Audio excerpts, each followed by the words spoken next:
Brought to you by TechnoSpark 20 series smartphones. I'm superhuman.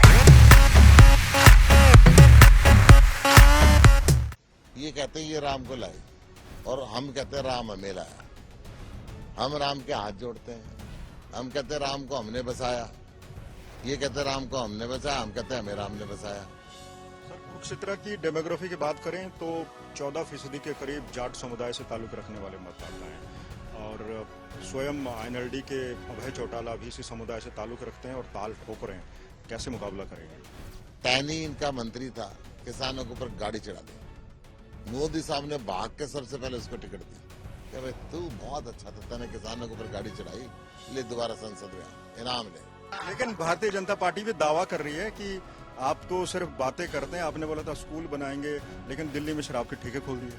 ये दोहरा muffler, एक तरफ कांग्रेस और एक तरफ आम आदमी पार्टी, आप कह सकते हैं गठबंधन भी साबित हो रहा है। और स्वयं गुप्ता जी अपने समर्थकों के साथ हमारे साथ मौजूद हैं। सुशील गुप्ता जी, नामांकन आज आपने दाखिल कर दिया। आप ये बताइए कि आपका जो इंडिया अलायंस है किस तरह से भाजपा को टक्कर दे रहा है? आज हजारों की संख्या के अंदर लोग यहाँ पे पहुंचे। कई घंटे उन्होंने इंतजार किया और पूरा जोश, पूरा खरोश हर व्यक्ति के मन में था। हर व्यक्ति चाह रहा है कि अब देश के लोकतंत्र को बचाने के लिए, देश के संविधान को बचाने के लिए इस सरकार को बदलना जरूरी है और ये सरकार बदली जा रही है। आज खुद बीजेपी का मनोबल डाउन हो चुका है।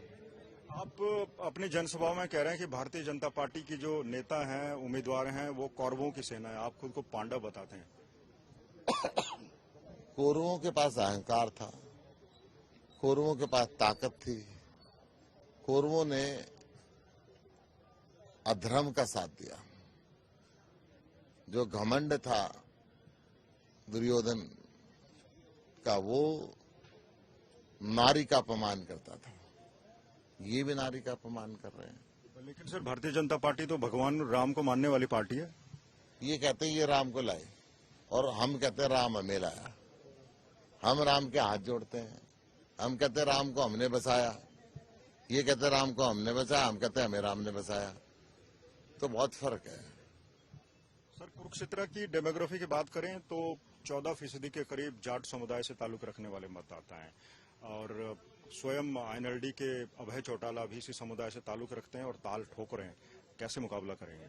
हम तो जाति और धर्म की राजनीति करते नहीं, ये बीजेपी करती है और बीजेपी की बी टीम करती है। ये चेहरा बदलते हैं। बीजेपी की बी टीम कौन है सर? जिसका नाम अभी आपने लिया, आप ही बता दें। अभय चौटाला। अभय चौटाला तो बोल रहे हैं कि देखो जी, मैं तो किसान हूँ, किसान का बेटा हूँ और दो जो वैश्य समुदाय से ताल्लुक रखते हैं, इंडस्ट्रियलिस्ट, बड़े लोग, उनको टक्कर दे रहा हूँ। मैं कह रहा हूँ हम तो जाति की राजनीति करते ही नहीं, ये जाति और धर्म की राजनीति करती है चौटाला साहब भी और बीजेपी भी। स्पष्ट है, इस देश का किसान को जितनी बेइज्जती, इस देश के किसान को जितनी प्रताड़ना, इस देश के किसान की जितनी शहादत बीजेपी ने ली है, आज तक इस देश में किसी ने नहीं ली। टैनी इनका मंत्री था, किसानों के ऊपर गाड़ी चढ़ा दी। मोदी साहब ने भाग के सबसे पहले उसको टिकट दी कि भाई तू बहुत अच्छा था, तूने किसानों के ऊपर गाड़ी चढ़ाई, ले दोबारा संसद में इनाम ले। किसानों से इनको नफरत हो गई। पोर्टल खेलते रहते हैं, किसान की फसल बिकती रहती है। सर्दी के अंदर किसान के तन बदन में आग लग जाती है। जब बरसात ऊपर से गिरती है, उसका पूरे साल की मेहनत खेत में खराब होती है। ये मस्त रहते हैं, इनको क्या लेना देना किसान से। ये तो ये कहते हैं हम जाति और धर्म के नाम पे चुनाव जीत जाएंगे। पर सर, भारतीय जनता पार्टी ये कहती है हम किसानों का एक दाना एमएसपी पे खरीदते हैं और कांग्रेस और आम आदमी पार्टी उनको भड़का रही है उनके खिलाफ। एक दाना ही अगर एमएसपी पे खरीदते तो 750 किसानों ने शहादत क्यों दी थी? एक दाना एमएसपी पे खरीदते तो आज शंभू बॉर्डर पे किसान क्यों बैठे हुए? शुभकरण की गोली क्यों मारी? इसका जवाब दे बीजेपी। आपका इलेक्शन कैंपेन चल रहा है, उसमें क्या अरविंद केजरीवाल की कमी आपको खलेगी और कौन कौन से बड़े नेता जो प्रचार के लिए आएंगे? कोई दो राय नहीं कि अरविंद केजरीवाल की कमी पूरे देश को खल रही है, हमें भी खल रही है। परंतु अरविंद केजरीवाल के शरीर को इन्होंने कैद किया है, उनकी सोच हमारे साथ है। लाखों अरविंद केजरीवाल अब कुरुक्षेत्र के अंदर घूम रहे हैं। जो उनकी सोच को साकार करने में लगे हुए हैं। आप गली कूचों में, गांव में, कस्बों में जाकर प्रचार कर रहे हैं, कैसा रिस्पांस आपको मिल रहा है? बहुत जबरदस्त है। मेरा 3 किलो वजन बढ़ गया। कोई दूध पिलाता है, कोई लड्डू खिलाता है, कोई बर्फी खिलाता है। वजन बढ़ने का कारण फिक्र तो नहीं है? वजन फिक्र में कभी वजन बढ़ता है? हम तो हंसते हंसते इनकी जमानत जब्त करा देंगे। लेकिन भारतीय जनता पार्टी भी दावा कर रही है कि आप तो सिर्फ बातें करते हैं। आपने बोला था स्कूल बनाएंगे, लेकिन दिल्ली में शराब के ठेके खोल दिए। 2020 के अंदर 52 व्यक्ति हरियाणा में जहरीली शराब पी के मरे थे।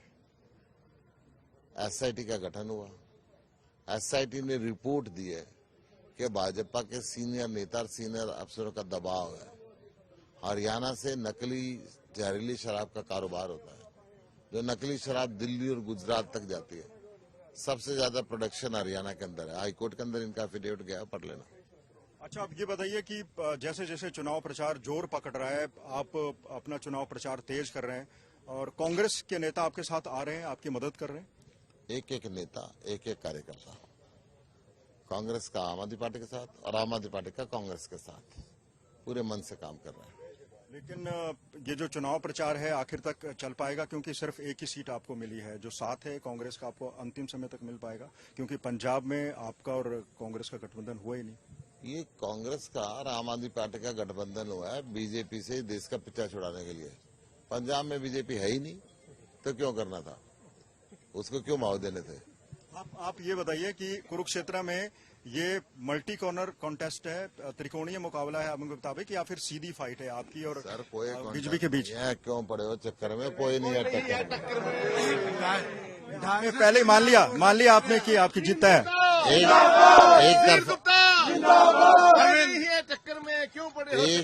अरविंद केजरीवाल एक तरफा चुनाव है।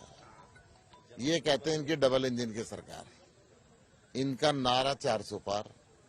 हरियाणा में इनके 10 में से 6 उधार और उनकी भी जनता जूते मारने के लिए तैयार। आज पूरे हरियाणा में फेमस होगी चीन के सम्मान की और मोदी के जवान की कोई गारंटी नहीं। शुक्रिया, आपने समय दिया। ये थे सुशील गुप्ता, जिनका मानना है कि कुरुक्षेत्र में कोई त्रिकोणीय मुकाबला नहीं है, ये सीधा मुकाबला है और लोग उनके साथ खुलकर आ रहे हैं। भारतीय जनता पार्टी को उन्होंने कौरवों की सेना बताया है। तो कुल मिलाकर कुरुक्षेत्र में अब चुनाव प्रचार जोर पकड़ रहा है और नेताओं की रैलियों का, नुक्कड़ सभाओं का क्रम भी जारी है। कैमरा पर्सन अमन गुप्ता के साथ मंजीत सहगल।